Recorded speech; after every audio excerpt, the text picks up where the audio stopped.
The following program was provided by an independent producer solely responsible for its content. The opinions expressed do not necessarily represent the views of this station, its staff, board of directors, or underwriters.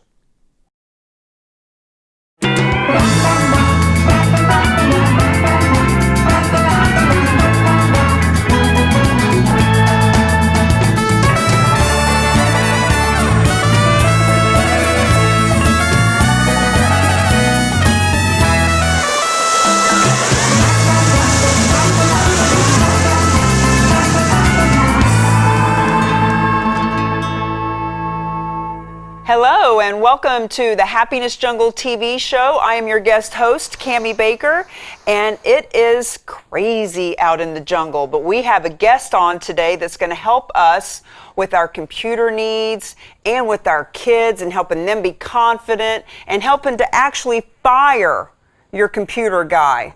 My guest today is Mark Beckley, and Mark Beckley is the author of Bye-Bye Computer Guy. Tell us a little bit about yourself, Mark, how you got into being in the industry of computer fixing and how it's all transformed for you to where we're actually going to fire you now. Okay, so I started in traditional IT, corporate America, doing whatever was needed at larger corporations in America, and that was a great place to be. It was a great place to be through the 90s. Into 2000, it was not so much. And I went through a couple of cycles of getting laid off, getting another job for less pay and more hours, getting laid off, getting another job for less pay and more hours. And about the third time that happened, I said enough. So I had been consulting nights and weekends for years, and so I just started off on my own. And that was in 2001. So I've been never looked back. I've been helping small businesses with their IT needs ever since. So what was it that you knew it was computers that you wanted to do for your business? Like, how did you get started? So one of the early jobs that I had in IT, I worked for a guy, and he worked with a lot of small businesses, and he was very much into contracts. He wanted the contracts, he wanted his regular income. And so I got to go out there and implement the contracts, and I hated it. You know, the contracts put the customer in a really bad frame of mind. Their frame of mind is, okay, I've already paid for this, so I don't want to do things right. I don't want to buy quality parts. I actually want to create problems because I already paid for you to come in here. So, you know, it was just a horrible dynamic. Not to mention the fact that, you know, the owner, wanted to get more business and was less interested in the business that was already paid for. So it put him in the wrong frame of mind, it put the client in the wrong frame of mind, and that whole model of, you know, pay $100 a month for every computer that you have in the building for service, whether you need it or not, was just ridiculously inexpensive and unnecessary. There's much cheaper ways to do it.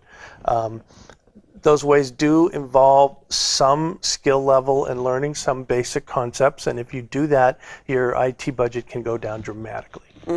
So. Now, you work with small businesses, though, that don't necessarily need big contracts like that. Who's a perfect client for you? Give me an example. Well, you know, anywhere from, you know, I have a lot of like a 3-person lawyer's office, a 3-person CPA office, all the way up to, you know, 20 and 30 people. The 20 and 30 person company would hopefully have someone in the office who has some level of IT skills, and I target and train that person and back them up. So that, you know, they've got sort of a second layer of IT support.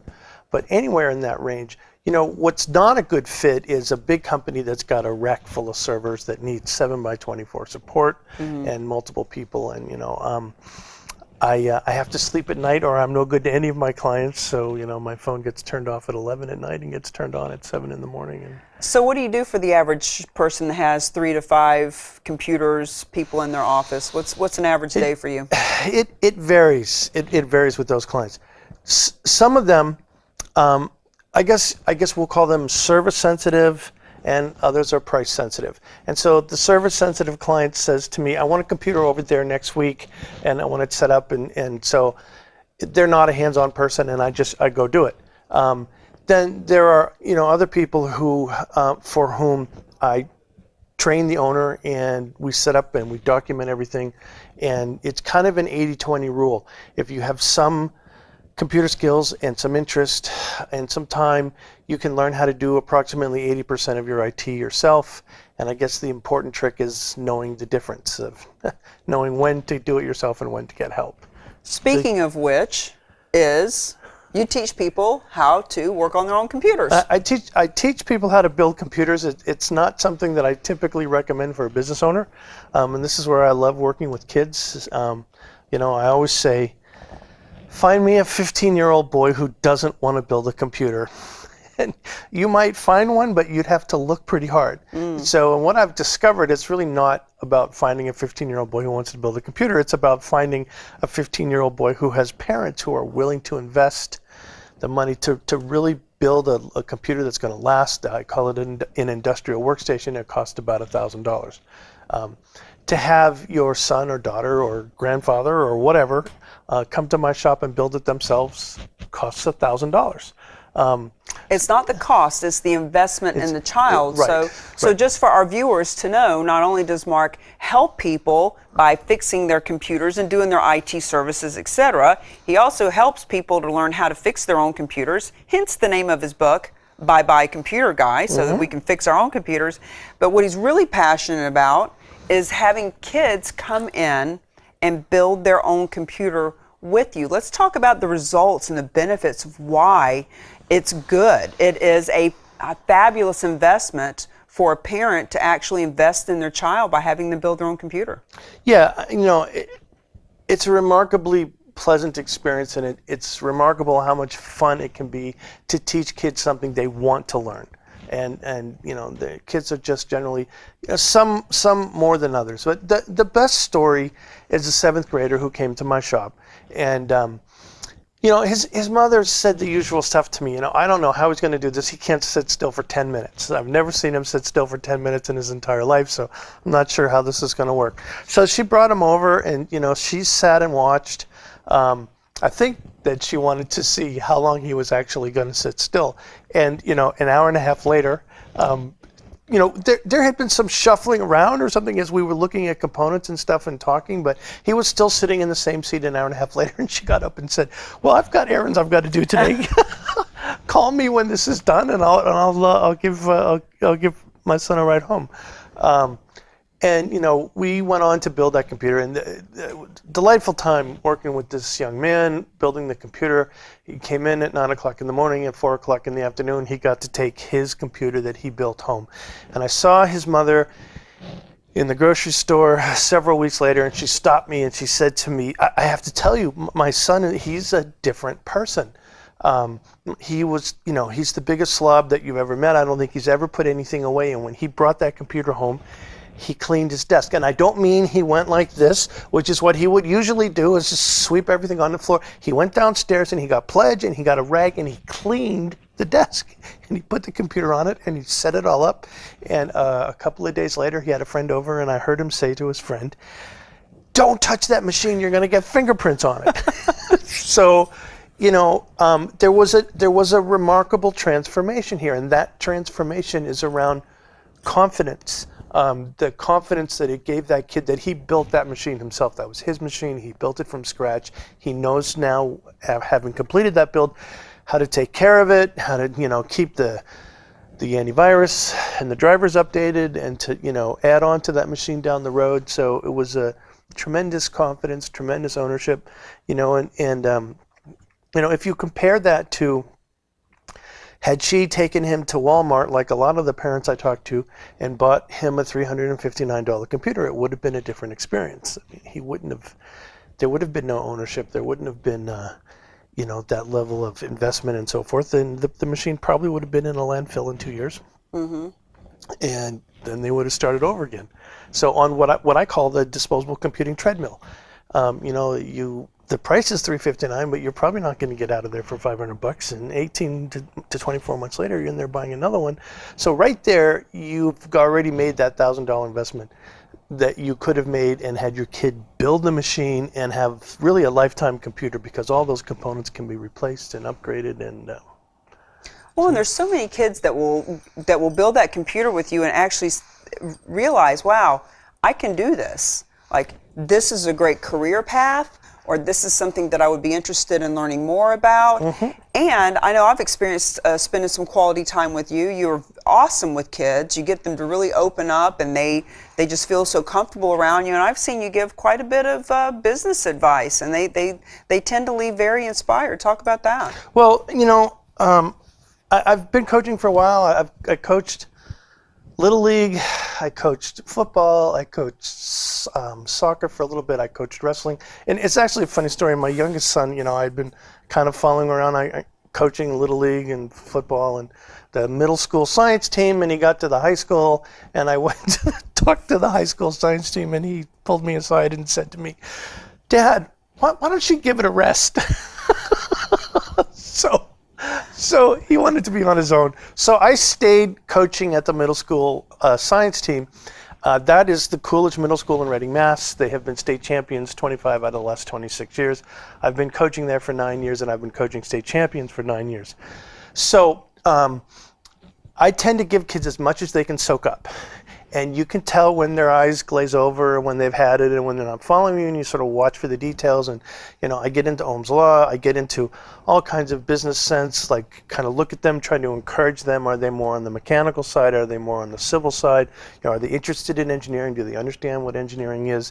So yes, so that's a whole day when I get a kid who wants to learn, and, I get to just talk with them all day and give them as much as they can handle. It's tremendous fun.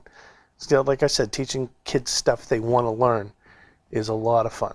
Well, and besides that, you mentioned to me there was another child that you helped build a computer, and you ended up getting a job out of it. Well, yeah, actually, it was a neighbor. It's a neighbor in Reading, Mass, where I live, and both of the two boys in this family came. They both built computers. And there's a fall fair at Reading, and so 3 or 4 years after the computer build, I called up the younger kid and said, I need some help in my booth. I was doing virtual reality in the booth, and it's a lot of work, a lot of hands-on. So he came and helped out in the booth, and it was perfect. He got there about 2:30, and the show went till 5, and my son and I were both quite beat by then, so he showed up and finished the show with us, and I went to pay him, and he's a smart kid. He refused payment and said, "I'd really rather have you fix my computer." So he brought his computer over, and while I was working on that, the next day I got a phone call from his mom. And, he's a sophomore in high school. He doesn't tell his parents anything, and if you're a parent, you know that. So his mom calls me and said, "Oh, yeah, your son's computer here." "Oh, well, he didn't tell me anything about that." So, and then she went on to asked me if I was interested in working in this new business where she's working, and so I'm scheduled to go in there next week. And so yes. Giver's gain. Giver's gain. Giver's gain. So with you being so awesome with kids and being able to teach them things that you probably couldn't even teach me, because like you said, find a kid and the kid will do it. You're taking that into a whole new level of passion. Tell us a little bit about Finding the Sharks. Finding the Sharks. Okay. So Finding the Sharks is a Shark Tank event for kids. And as I was, coming out of my working with kids, I was doing some research, and, I happened to watch a couple episodes of Shark Tank, and I saw some kids on there. And as I did some research, I was amazed how many elementary and middle school kids are out there wanting to, get their business plan evaluated, and so on and so forth. And I looked around, in my hometown, and, there's 27 golf tournaments, and there's 0 Shark Tank events. So I thought we needed a Shark Tank event, so I'm trying to put that together. I'm working within the school system, but I've got sponsors, and we've got prizes, and it's affecting a shift. I've started to have meetings with some of the town planners, and I wanted to have one of the prizes be a permit for a lemonade stand at the compost area, and had to meet with the health inspector, and she was kind of grumbling and groaning about it. And then I said to her, "Look, we need to encourage business. We need to encourage business in this town, and we need to encourage kids. And instead of having the police come and shutting down kids doing lemonade stands, we need to actively encourage kids to start businesses, because that's where economic growth comes from." I'm all about helping to encourage those kids. We've talked about that one of the first place prize that they'll get will be being on the TV show with me. Yes. Because I want to showcase those young thought leaders and entrepreneurs. I was telling you that I was at an event in Phoenix, Arizona, and all the adults and the parents were all together learning and growing their businesses. And then on the second day, their children were able to bring their kids. So it was 20 to 25, 6 to 16-year-old kids in this room that were all entrepreneurs and wanting to run businesses and creating their own product. And it's not just lemonade stands anymore. Like, kids are coming up with apps and all kinds of stuff. So I got up and I spoke in front of the group, and on my way out I feel this tap on my bum, and I turn around and this little girl's handing me her business card, and I actually interviewed her on my Facebook Live about a month ago because it's so inspirational. A little 9-year-old that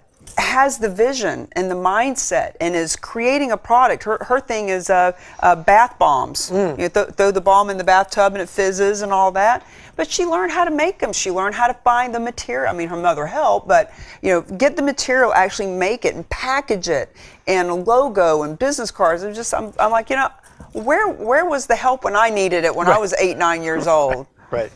So a lot of my clients, the company is small business computing, so almost all the clients are business owners, which is really neat. Probably 95+% of them are business owners that, they're very engaged people. They know the top line, they know the bottom line, they're involved in everything in between, and they're really good people to work with. They're generally people that you can learn from. And what I've learned from talking and working with these people is that almost all of them have some familial connection to entrepreneurship. Either their parents were entrepreneurs, their brothers, their siblings, their aunts, their uncles, or they worked at a startup, but they all had some young, early exposure to entrepreneurship. And I just think that's really important. And if you think about, there's really kind of a Chinese wall with employees on one side and business owners on the other side, and very few people get over that wall in one way or the other. And if you think about it, so what kinds of conversations are the entrepreneurs having at home with their family at the dinner table? So I'm having trouble with this location, this product isn't working, I don't know what to do with this person, what do you guys think about this, what do you guys think about that? And then you think about, what are the employees' conversations are they having with their kids, and those conversations are generally, I hate my job, I hate my boss, the company's horrible, those are the kind of conversations that they're typically bringing home. So, and I'm sure there's some exceptions. There are some people who are out there saying, wow, I have a wonderful job and a wonderful boss, and I'm sure that does happen, but in general, that's not the conversation. Well, and that's why we want to encourage any of the business owners that are watching us today to reach out to you or to me. I'll put them in contact with you, because finding the sharks is something that can be perpetual for year after year doing these events, because there are so many kids and all the business owners out there. If you're wanting to inspire little business people and get involved, we're looking for people to donate towards the prizes. So for example, first, second, and third might be $250 in seed money for third place, $500 for second place seed money, and then first place $1,000 plus an appearance on my TV show, and any other people that have radio or any other media outlets that want to encourage these kids. So we just want to encourage and invite any business owners to reach out to us. Yeah, we need judges, we need sponsors. We're starting off in the school system, and that's probably going to be a slow start, but I think it's the right start. And then eventually we'll probably be looking for space, outside of the school system. But for every 20 golf tournaments, you're lucky to find one Shark Tank event, and even fewer Shark Tank events for kids. So we're thinking about doing 2 or 3 groups, either elementary, middle, and high school, or possibly combining elementary and middle schools together. But it looks like at this point that we're going to have enough prizes for 3 groups, so we'll try to go with the 3 groups if we can. Yeah. So where can we find the sharks? Where are you going to be looking? You said in the school, but for people that are watching, like, do you have kids? Do you have grandkids? Do you have a neighbor's kid? Like, who are they looking for? Yeah, there's always a kid in the neighborhood who's got a lemonade stand going, who's got a paper route. He's got his brothers out there shoveling snow. I was just going to say, they're the ones that are getting the other kids to do stuff. Right. And So those are the kids we want. This is the first year, so we don't have all the answers yet, but we're working on it. And I know they're out there. You can find them. You can certainly find them on Facebook and on the internet and all the YouTubers. YouTubers, but we're looking for local kids who have some kind of who ideally have a business plan, and there's an opportunity if they present well to get $1,000 prize to pursue their dreams to start their business. And it's a really neat opportunity to let a kid pursue his dreams. It just doesn't happen enough, and I'm really excited about that. Not just let them do it, but encourage them to do it and inspire them. I remember I was in Yellowstone last summer, and there was a little girl with a table sitting outside of a restaurant, and the guy that I was with, we stopped, and she had stones that she was selling, little crystals. And she had small, medium, and large, $1 and $3 and $5. She had it all. She had a little cash register, little fake cash. She was like 7, but she was sitting outside it. And we asked her. She said it was her grandparents' restaurant, so she was sitting out there. And we asked her how much everything was. And long story short, we ended up giving her like a $50 bill and buying all the stones. Wow. Just to encourage her. Just what, this works. Business works. Here's $50. We'll take all you got. You got the night off. And that touches on so many things that we've just talked about. First of all, the familial connection. Her grandparents own the restaurant, so she's been exposed to that, and she sees it, so she's doing it. So she's out there imitating it, doing her own thing, came up with her own idea. She probably gathered all those stones up herself, and that's a great story. So. Yeah. And that's the thing we need to encourage more of. You hear stories on the internet about, kids having the police shutting down lemonade stands and, giving kids tickets for selling food without a permit or health, So we need to change that. We need to change that, and we need to get, we need to actively encourage young entrepreneurs to do their thing. Now, you mentioned that most employees don't make the jump across the fence or vice versa, but you yourself were talking about how you had a corporate job, and then as things changed in the economy, you said, I'm just going to do my own thing. How did you make that leap? Well, I had started, I worked in IT for probably about 5 years, and, I'm kind of unusual in IT in that I actually have a shred of interpersonal skills. I've been going to say, not only are you analytical, but you're very gregarious and outgoing. Congratulations. Well, thank you. So because I'm kind of easy to get along with, and the clients who entertaining. That might be a stretch, but I'd like to think that.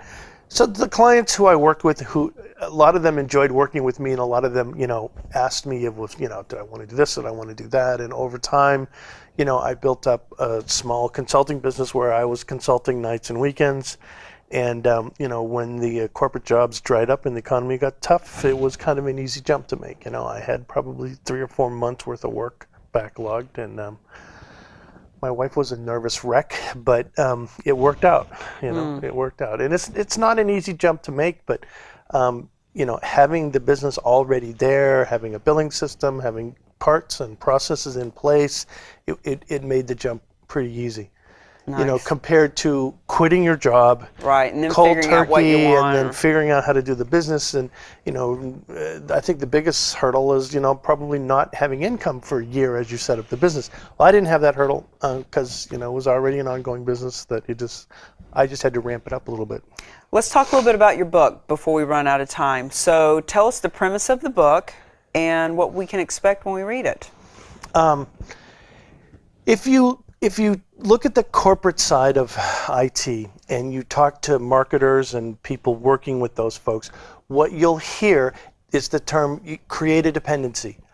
That's how you market. You create a dependency, you get the customer to be dependent on you and dependent on your products and services.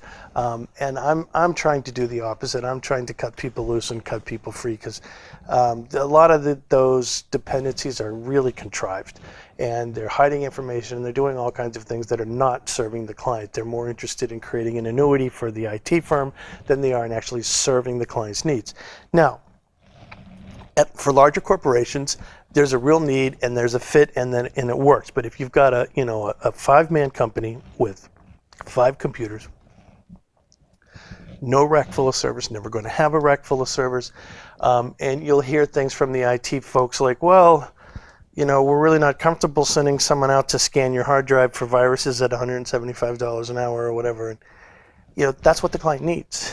And And then you think, well, send someone out and charge them less, but they really can't because they have an office and they have overhead and they have all these people hired and office space and they have this big nut to crack. So I've always been serving the underserved.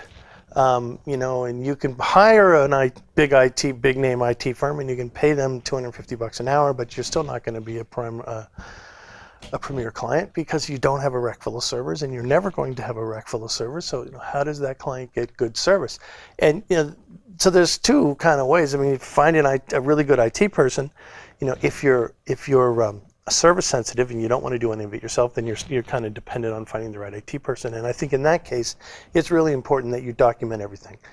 All the passwords, the processes, the printer setups, all that stuff needs to be documented so that you can hand that document to any competent IT person and they can come in and take care of your business. It's remarkable how few businesses that I go into have any kind of documentation whatsoever. And it just doesn't make sense to let an IT person walk out with everything that you've paid them to learn and leave nothing behind, and that's what the documentation does. So the book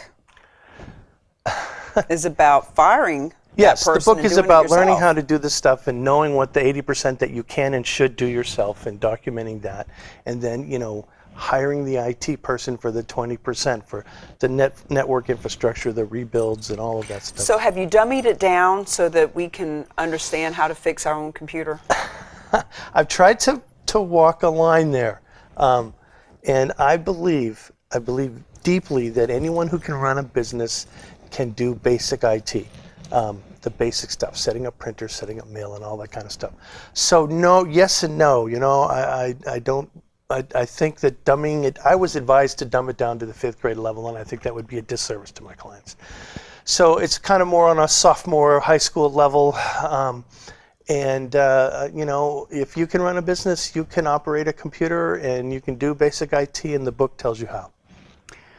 So the book, a bye-bye, a computer guy, will help you to say goodbye-bye to your computer guy so that you can fix your own computer. And in the meantime, you also, just to wrap up our show, you have classes where you teach people how to fix computer. You have classes with kids to teach them how to build computers. Right. And you're stepping into doing some speaking and, Yes. and inspiring folks as well. So where can people find you? What's a website? The website is smallbizcomputing.com. My email address is on there. And that's really all you need. Smallbizcomputing.com. Well, Cami Baker here saying thank you for joining us on the Happiness Jungle today. It may be a jungle out there, but Mark can help you fix your computer. Thanks, everybody.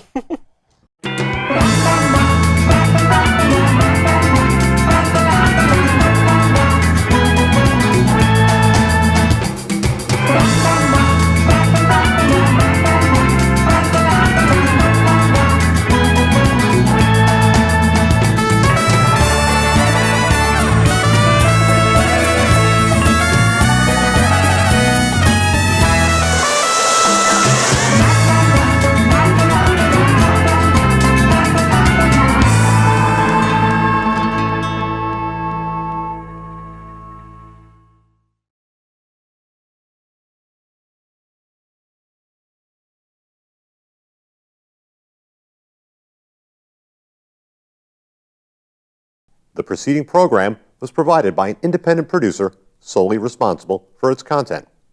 The opinions expressed do not necessarily represent the views of this station, its staff, board of directors, or underwriters.